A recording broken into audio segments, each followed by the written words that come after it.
Ruth from Alexander Associates. I'm really pleased to have Danny with me from the NFB. Danny has agreed to take part in our interviews, championing women in engineering. And the reason that we have Danny with us is that Kat Parsons, who we interviewed last time, has recommended that we have a chat with you. And what Kat has said is that you are a champion for diversity in engineering. And I want to understand how you went from working in construction and what you're doing now. In terms of diversity, yes, and how I ended up where I am now, I guess it's always been something that I've always felt the need. I hate to use the term stand up for people because that's not the right thing, because people don't need to be stood up for, but it's about making sure people feel heard. Have a voice. And people need a voice. People have a voice, but making sure that people hear it, Yeah. I think, is the key. Yeah. And it's not a permissions thing, because one of the things that we get quite a lot is that people feel that they need to have permission to speak, and it shouldn't be that at all. Yeah. It should be about making sure that they have the space and they're open enough to speak, and they're confident and know that what they say is valued. Yeah. But it's making sure that the people in the room are listening as well. Yeah. And it's trying to create that space where they feel heard, but they feel listened to as well, which is quite important. And you're right, from a diversity perspective. So at the NFB, I lead all of our inclusion programs, from women in construction, women in engineering, but also around neurodiversity as well, because it's important that we understand what diversity looks like, and also the different facets of diversity. Because interesting, one of the things that I do focus on as well is there can sometimes be this narrative that people will be recruited primarily because of the demographics, gender, race, etc. When actually the most important thing, from a recruitment background, is to recruit the best candidate that just happens to be diverse. Yep. And it's important that we look at cognitive diversity as much as that characteristic diversity as well, so Yeah. that we get different people thinking differently to achieve the same goals. And that's the only way we're really going to generate innovation and creativity, I guess. Yeah. So why did you realise it was important, though? Because I'll be honest, most people don't. And I'm talking to women who are working in engineering, and I work with a lot of women in engineering, and you'll go through your career just accepting things and not even realising that you look around the room and everybody is a man and you're a woman, but it's fine because that's what everybody does. So what made you say, but this is not what we need. What we need is diversity. Was there a light bulb moment or somebody who inspired you? It's quite a leap. Yeah, I guess it's a good question, actually. And I think the overriding thing for me at the moment is when I first joined the NFB, probably about 18 months ago, we set up a Women in Construction networking group. Yeah. And hearing some of the stories from females and their experiences in the industry was really eye-opening. Yeah. And you kind of take that moment, step back and go, but that shouldn't happen nowadays. And some of the stories are horrendous. Literally illegal. Yes. And it's important that you share that, and it's in the support that they don't receive a lot of the time from organisations. Yeah. Thankfully not members, of course. However, but there's things that we can do better. And so what I recognised was that the importance of having allies, and it's a word that everybody throws around. We need allies, but what does that actually mean? Yeah. And actually a proper ally is someone who listens and makes sure that people are hearing the voice, and whether that is that people need to hear that message from somebody who sounds like them, looks like them. Yeah. As a white male in the industry, whether people are more likely to listen to me because I am those characteristics. Yes. The other thing that I noticed that I really got my go is probably the politest way to put it, is the amount of groups there are talking about it. Yep. There are way too many forums, working groups, subcommittees, and all talking. It's International Women's Day. Let's do a social media post, pull out the female that works for the organisation again for her annual outing, and then put a poster on the wall and say, aren't we doing great things? And the most important thing for me was to see there's so much in action. Yes. It's time for action. Yep. And I think that the key for me is we're going through a massive skill shortage. Brexit had an impact.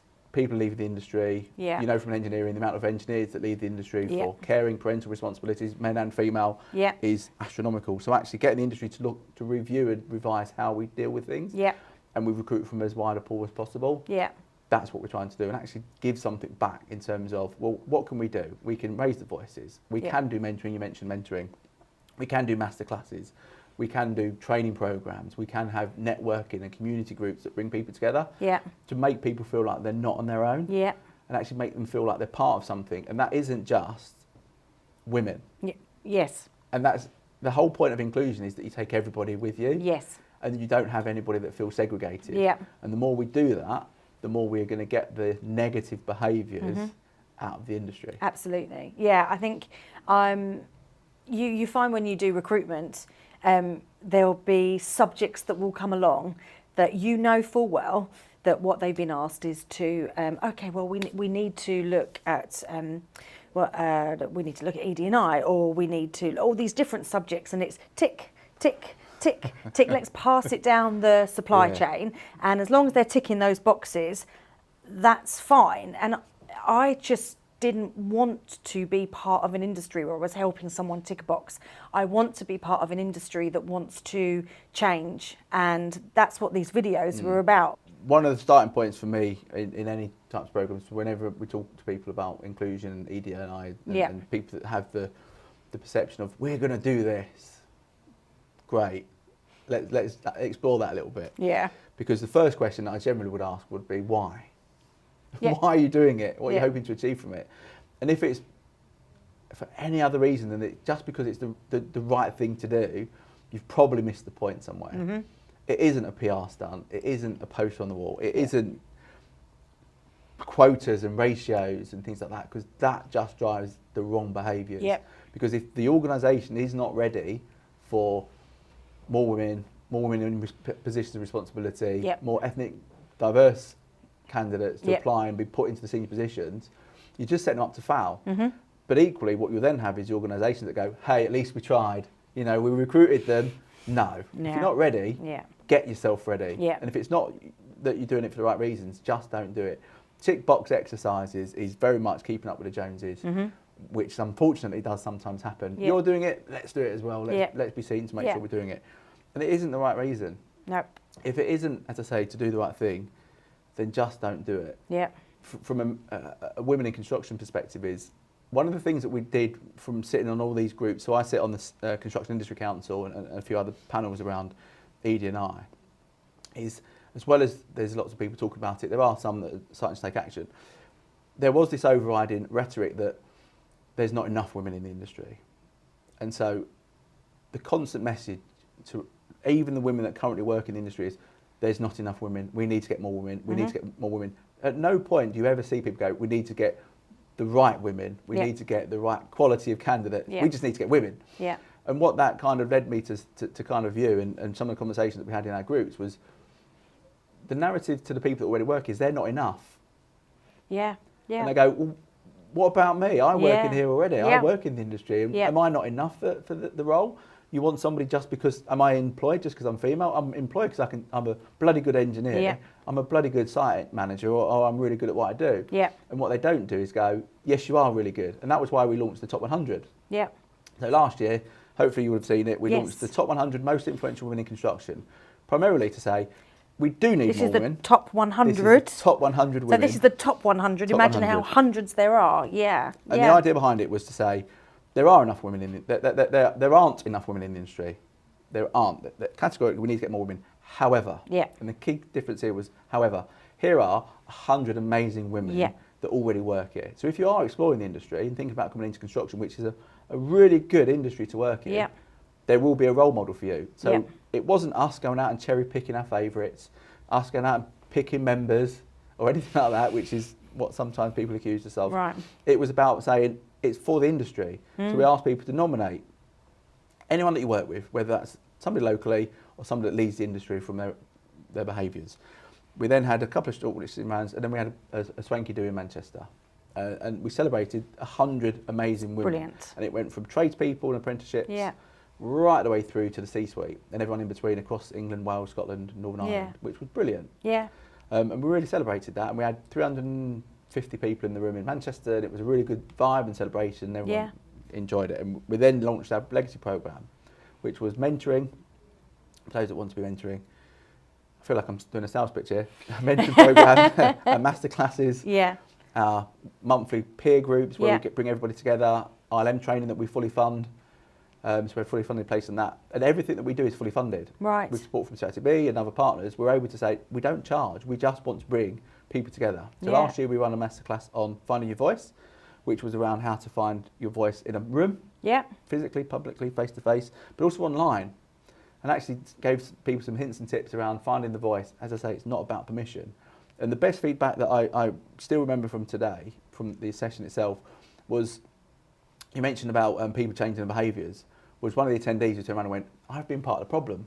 Yeah. Because I've changed who I am, I've changed how I talk, Yeah. I've changed how I look Yeah. to fit in or to do what I perceive to be fitting in. Yeah. And actually, I've been part of the challenge, I've been part of the problem because I've bemoaned the fact that I've not been promoted.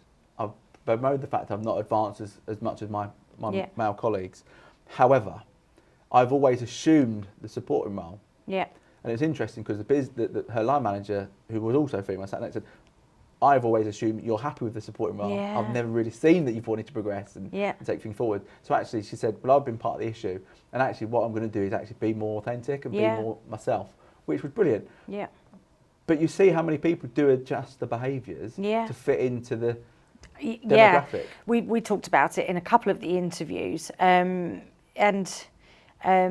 know, Kat said she ended up being this person that she was like, whoa, I mean, you know, so because she had to almost defend her place as a manager, she became, you know, well, she said it was, I just became not difficult, but I felt I had to be, or I had tried being one of the boys, that didn't work. So I tried that approach and that didn't work. And yeah, actually, when you're authentic to yourself, that's when it works. But if you're in an environment where you're out on site and you're not getting the respect from the people around you, it's quite difficult to be authentic. You almost have to, you feel you have to change your behaviour. So yeah, for people. That's an interesting one in so far as being one of the boys as a phrase. Because actually, what does that mean? Yeah. And there is this perception, and the construction industry is renowned for laddish. Yep. Oh, we're toxic. We're not toxic masculinity. We are really all alphas and things like that. And that's not the case. It's such a diverse workforce pool. Yes, there will be certain instances where unacceptable behaviours happen, but that's any industry it happens in. Not defending construction, but it happens everywhere, or in a lot of places rather than everywhere. But I'd just like to explore that. What is the culture? What is the site? Because actually, having been out, and I do go out to sites, and I do that, and what is sometimes perceived to be banter. Yeah. And it's one of my favourite topics when people go, well, it's just banter. I'm just having a laugh. Yeah. Now, I like a joke as much as anybody, Yeah. as you and your colleagues will probably find out over the next half an hour or so. But the big thing for me is, at what point is it banter? Yeah. And whenever I've done session and I talk and things like that, I always say banter. For you, that might be the first time you've ever made that comment to that person. Mm-hmm. And for you, it's funny. Yeah. You've just made a flippant comment, as you would with anybody else, and you don't see what the issue is. However, if every site that person's been on, somebody has made that comment, made that statement, or made that joke for the last, let's say, a year. Yeah. Every time you've been on site, somebody makes it. At what point does it stop becoming funny? Yeah. At what point do you turn around and go, do you know what? This is a learning experience. Stop for a second. If someone gets offended, rather than jump to the defensive, why don't you just take a moment to understand why that person's just become offended? Yeah. And it isn't that we've all suddenly become woke or snowflakes or any other derogatory terms that people have. Take a moment to reflect and think, why have they become offended? Yeah. What have I said that prompted that behaviours? And actually try and have a bit of empathy to see what's your experience? Because actually, if they turn around and went, I get that joke every day, you might go, yeah, you're right, it's not funny. Yeah. Yeah. And then that kills it. Alternatively, people in the peer group is the other one that I always find. Because actually, if you speak to them as a collective, there'll always be a loud voice in the room.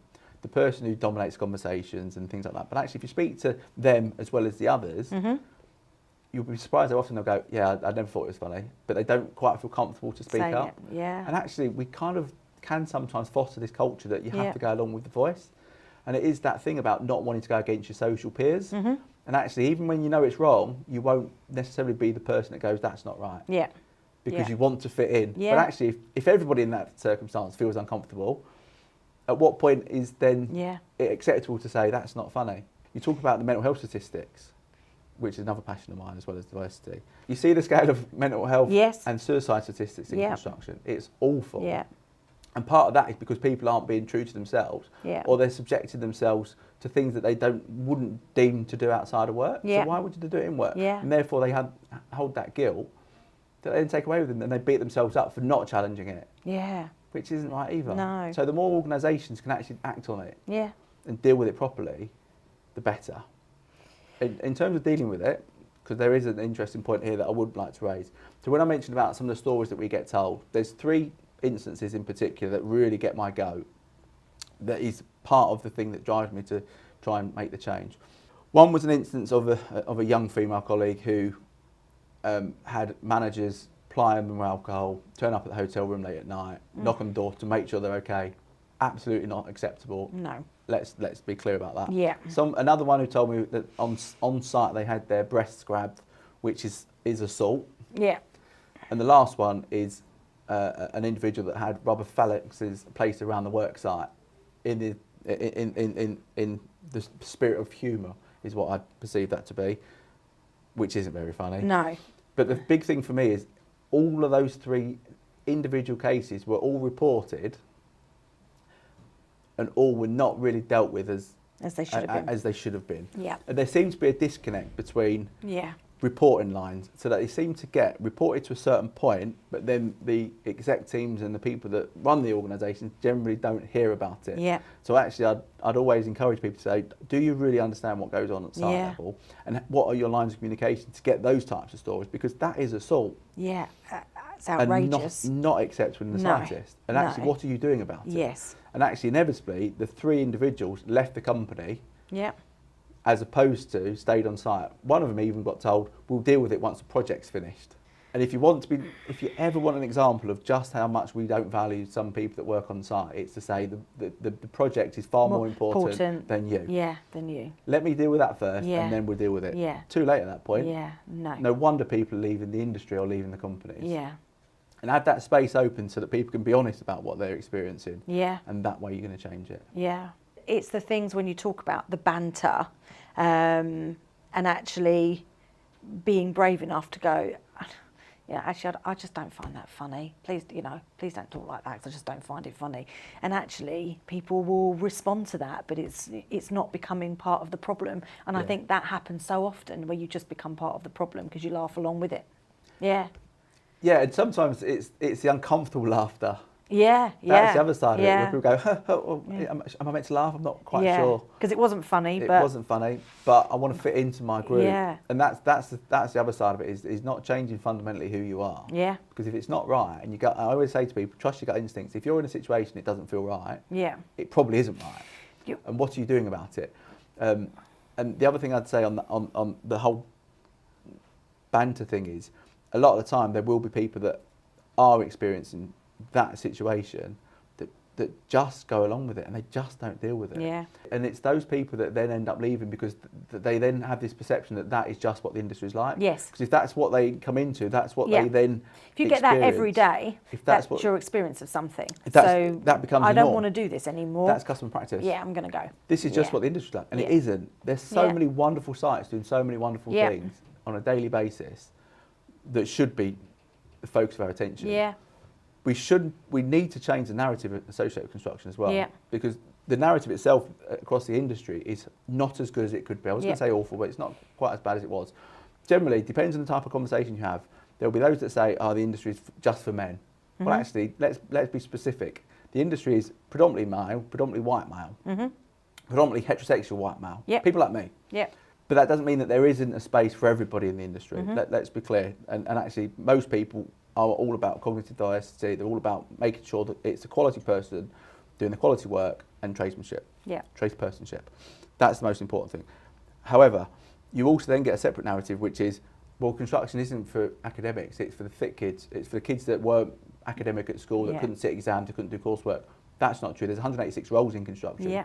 There is a role for everybody. Yeah. Engineering, classic case, is very academic. Yeah. There's a lot of women engineers. You have got to be technical. You have do got need to to be tick this technical. box. Yeah. You do. And the other thing around the non-academic route is the fact that people say there is a higher than average rate of neurodivergent employees in construction. But actually, if you find the data set, it doesn't exist. Right. We've looked at in lots of different places, which is why we have another plug here. We have our neurodivergent survey. Right. So we've gone out to say, what does it look like? Because everybody says, well, I was in this room of engineers, Yeah. coincidentally, and I asked how many people have autistic traits, and half the room put their hands up. Therefore, half of engineers are autistic.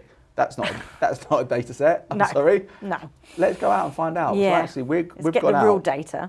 Let's get the data. We've gone out to the construction industry to say, what does neurodiversity look like in our industry? Yeah.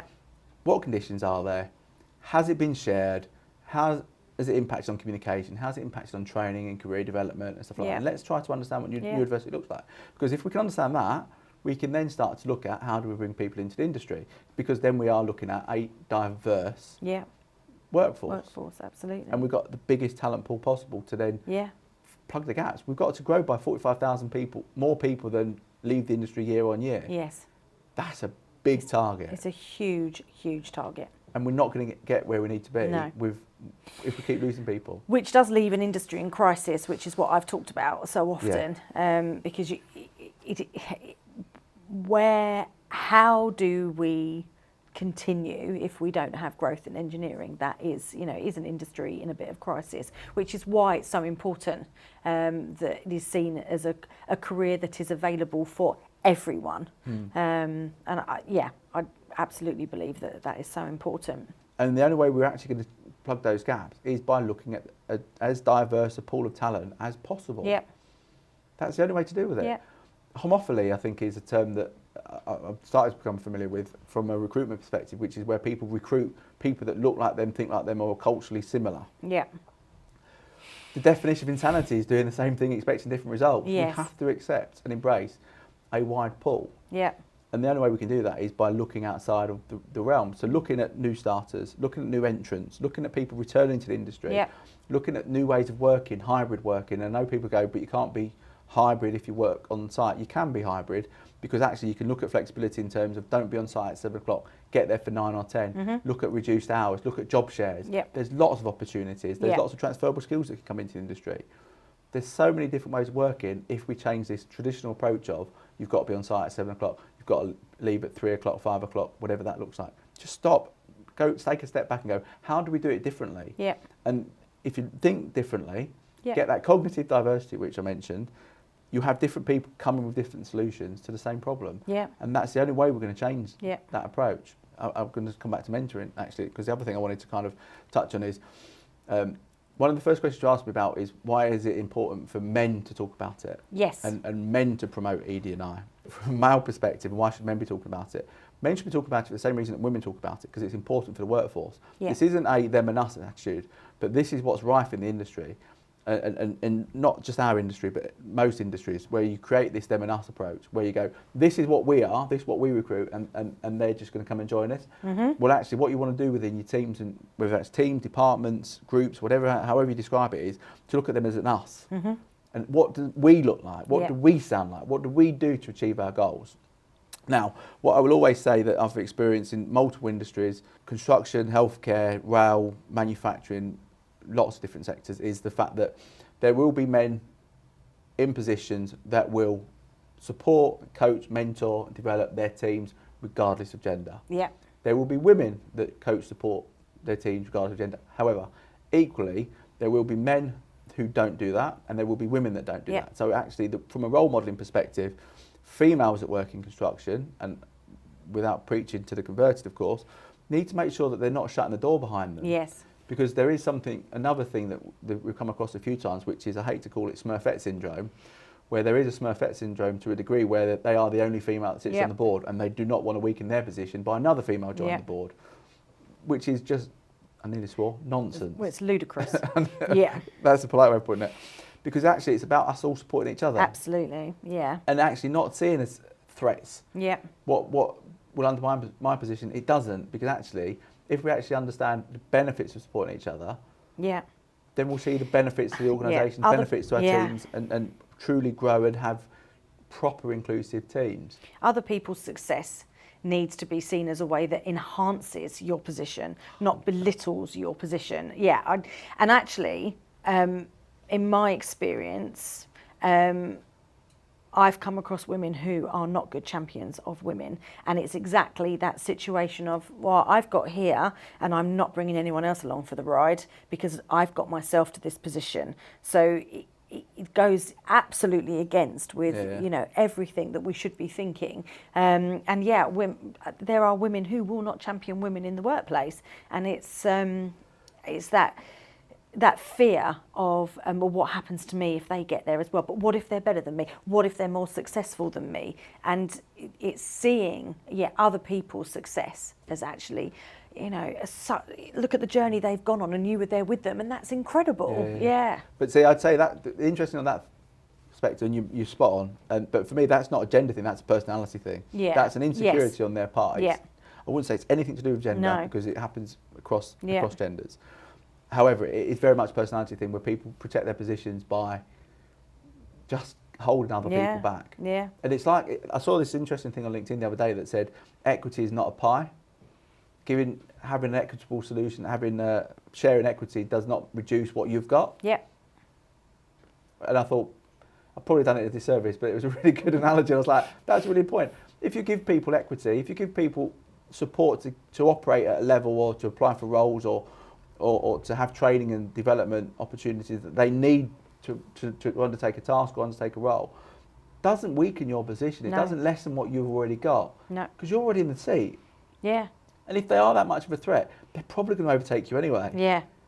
And if your attitude is that, well, good. I'm glad they're going to overtake you, because we would need people that are going to overtake you for people to be able to go, oh, wow, come along with me for this journey. Yeah, Come and be successful with me. And that's the way that I generally look from my perspective.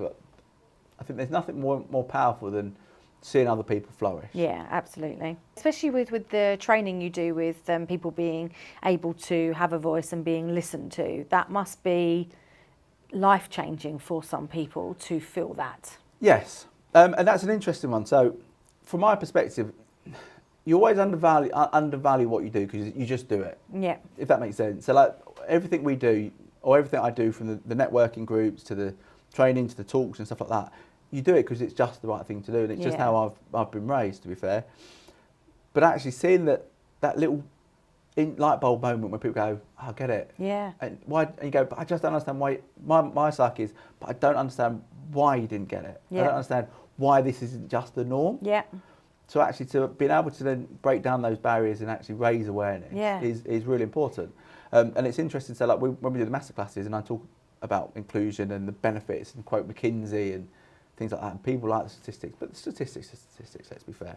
But actually having somebody stand up and say, this is how it's benefited our organisation, this is the difference it's made, is powerful. Yeah, absolutely. And celebrating other people's successes, and that's what we should be doing more in the industry, is amplifying those voices. And I always say it's not about hiding them, it's about amplifying. So if somebody's doing something brilliantly, that's what we should be doing. Yeah.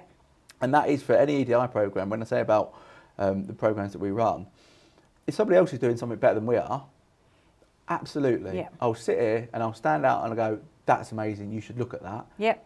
They're doing brilliant things, whether that's to do with rehabilitating offenders, whether that's to do with veterans, whether that's to do with EDI. It should be celebrated. Yep.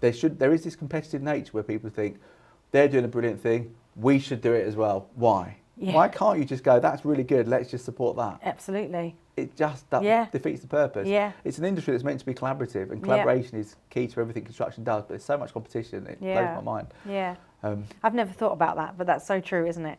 They're doing that brilliantly. Right, quick, everyone, just do that. Yeah. Why can't you let them be brilliant at what they're brilliant at, and we're going to continue being brilliant at what we are, and that means everybody thrives. Yeah, and you get more people looking at solutions for things that work. And get different thoughts come together. The other one that always makes me laugh, because you've got me on my soapbox a little bit, is internal networks. Internal networks are organisations that go, we've got this really good internal network, we support, we champion our women or our ethnic diversity colleagues, or we do this, go, brilliant. Good for the industry, fantastic. Who do you engage with? Do you engage with supply chain? Do you engage with other organisations with it? No. Yeah. So you've got an internal network that is all about inclusivity and diversity, but it's internal. There's nothing quite like being exclusively inclusive. Yeah. Why don't you share best practice? Yeah. If you've got something that's really, I'm not saying commercially sensitive stuff, absolutely not. No. However, There's frameworks, there's themes that you can share externally to other people that haven't quite got there on a program. Why aren't you sharing it with other people? Say, this is what's worked. Yeah.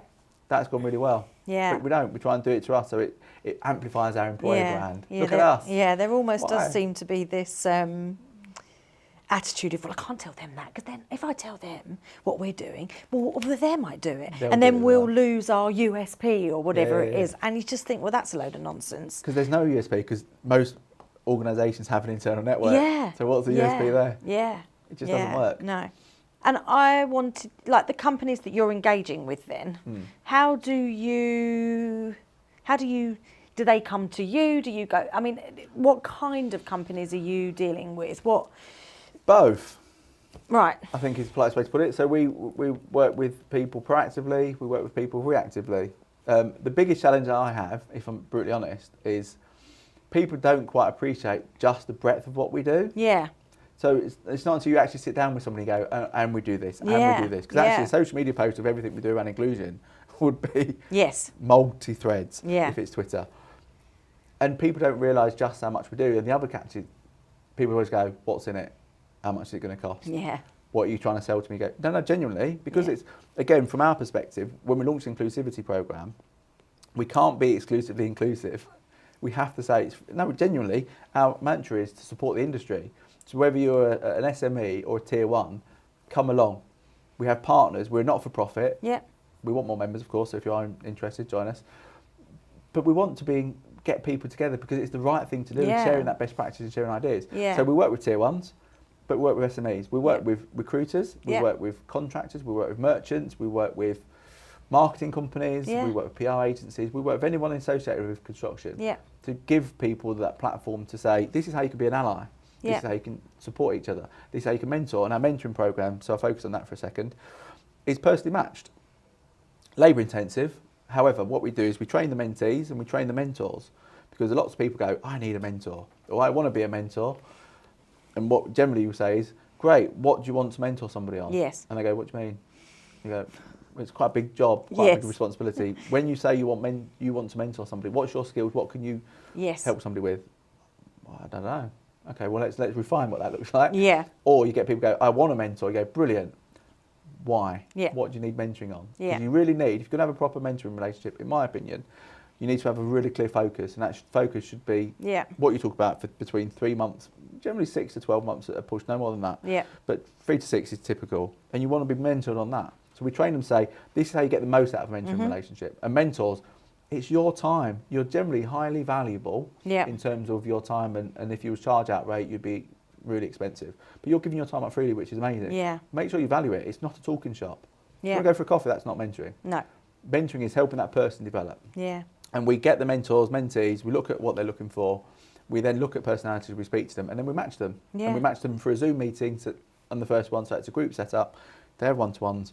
And if it works, great, we leave them to go on. And if it doesn't work, we go, no problem, we'll find you somebody else. Find someone else. But we thought that would work because of what we know about you both. And that is a service that we operate for some of our members, but also other people in the industry.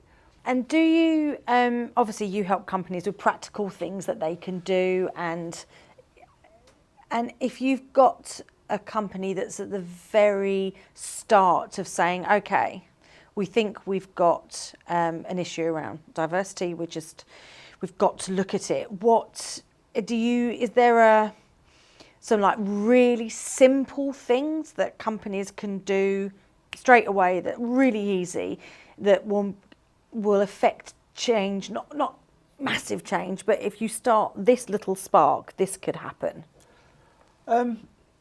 Yeah, they don't cost anything, to be fair. Yeah. One goes back to the point I made earlier on, is why are you doing it? Mm-hmm. If you understand why you're doing it, that's the biggest step forward you can take. Yeah. Second thing I'd say is talk to the people that work for you. Yeah. Because the people that work for you have the answers in most cases, and they'll have the experiences to shape those answers. And only by engaging with as wide a pool as resource permits will you get those answers. Yeah. Don't just go to one or two individuals. Go to a cross-section of the full team in a way that enables them to communicate. Yeah. And I have to emphasise that. Don't get everybody in the room and say, what do we need to do better? Yes. Because unless you have the right environment, people go, there's nothing we can do to be better. You're wonderful to work for. No, you're not. Yeah. And then 4 people give notice and the next week, and That you're tells like, you everything. maybe not. For me, speak to your teams and look at the data that you've got. Data around absence rates. Yeah. That is a really insightful. Induction programs. What induction programs have? Exit interviews. Yeah. What's your data that you've already collated? What is it telling you? And actually deal with it. Yeah. Have somebody responsible to looking at all this and actually leading the program. Then you can start to look at, now what do we need to do? Yeah. It's really tempting to bring in outside consultancies and work on the basis of all these wonderful training programs and things like that. Most of it isn't going to cost you the earth. The sustainability school, the supply chain sustainability school, we work with them on an FIR program for e-learning, funny enough. So part of our legacy program, plug for us, is free. Right. It's around the culture and what can you do around your culture and diversity and stuff like that. But don't make it mandatory. Because the other side of that is there's nothing worse than being told you've got to sit through this. Why? Because somebody up at head office told me to. Yeah. You might get to the point where you do it mandatory, but you want to kind of have the ambassadors that kind of encourage about I did this, and this is what I got from it, and this is, so why don't you do it? Yeah, so we have an ambassadors program, and I always say to people, we have an ambassadors program because we want people to want to be working with us. We don't want people to have to do it. And they go, most questions that I get asked about the ambassadors program is, so what do you want me to do? I go, what do you want to do? Yeah. What are you passionate about? Because I want you to be involved in things that you're passionate about. Yeah. I don't want you to be involved in things that I'm passionate about because I don't know it all. Yeah. It isn't about my program, it's our program. Yeah. And what we're going to do. Yeah. And that's the other side. I've not really answered your question. I realise that I've done that big thing where I go around the circle. But I did warn you I'll do that. The big thing will be speak to your teams. 100%. Look at the data. Look at your data. Yeah. And have a clear why. Why are you doing it? Yeah. I don't mean these fancy words that you put on the wall that don't reflect the organisation that you see everywhere. Only put words on the wall that actually everybody knows, buys into. Because that will then shape who you recruit, how you recruit, who you retain. the organisation and who you retain. Yeah. Because the other side of that is be comfortable losing people. Yeah. If people don't align to your organisational culture and spirit, it's okay to let them go. Yeah. Don't hold on for the sake of holding on to them. Yeah. If they don't have the right behaviours. Which is a temptation in a such a skill shortage market. The temptation is, oh no, we'll counter offer, we'll do this, we'll do that. Yeah. But the problems, the reasons that they were moving on are still there. And actually, there are some people that if you're making changes and they're not happy, and that's the way your organisation is going, you need to be able to go, no, we wish you really well. Good luck. Yeah. Off you go. Yeah. And you find that a lot with sales roles, funnily enough. Obviously, I see the things that you put on LinkedIn, and it's an unusual subject for somebody to be talking about and spending, you're obviously so passionate about it and spending so much time talking about it and doing something about it. And that's a huge amount that other companies can learn from, and so the service that you're offering. Yeah, and interesting, one of the other things I didn't cover off, so I will touch on it now, is outside of the NFB. Yes. So I said this is my day job. Yes. So I also run an Occ Health and Wellbeing community. Right, okay. And I'm a trustee at Mates in Mind, and I'm sit on the Occupational Health and Wellbeing Association Professionals Board. So I'm heavily involved in occupational health and wellbeing. Right. And I talk a lot about menopause, funny enough. Yeah. So I talk about menopause from a man's perspective, interestingly enough. I talk about andropause, because people don't know about andropause, which is the male menopause. Yeah. I also talk about women's health generally and men's health generally, because it's one of those things that people always go, my biggest post today on LinkedIn was me asking the question about menstrual leave. And I got absolutely battered by it. Really? Yeah, I've got quite a lot of people asking me about it, saying, why am I talking about it? It's not that bad, and those types of questions. And my general point would be, I should be talking about it because it affects 50% of the population. Yeah. Therefore, having a degree of understanding, I'm never going to experience the pain. Yeah. I get that. Yeah. But that doesn't mean I can't try to understand. Yeah. And actually having support mechanisms in place to help people when they are menstruating or going through that I was going to say period in the month, that's probably an impolite way to put it, but the time of the month. And actually having the understanding to say, do you know what, when this happens, if you're suffering or living with it at that period in time, you do what you need to do to get through it, ultimately. Yeah. It's the same as any other health condition. Yeah, yeah. But there's different severities. So people go, oh, but it's not as bad, I don't understand. Because you're not experiencing it. Yeah. Just because you're female doesn't mean you'll understand what your colleague next to you is experiencing at that time of the month. If they need to work from home, work from home. If you need to not be in work, don't be in work. Absolutely. You just have that flexibility and approach Yeah. to be able to support people. And the same goes for the male. And I always remember sitting on the webinar, funny enough, as a token male, talking about women's health, with two individuals, Emma Pasand and Anicha Mukherjee, for my community. And it was just eye-opening, because you just didn't realise how intense it could be. Yep. But thank you for giving up your time and coming and speaking to me, because it truly is fascinating. And I think we're just going to have to get you back for another interview so that you can talk about more things. No, because it is really interesting. And there's so many things that I think you just don't consider when you're, when you just talk about treating people as individuals. If every company did that, we actually wouldn't be in the crisis that we are now. Absolutely. Yeah. Thank you very much. No problem. Thanks for having me.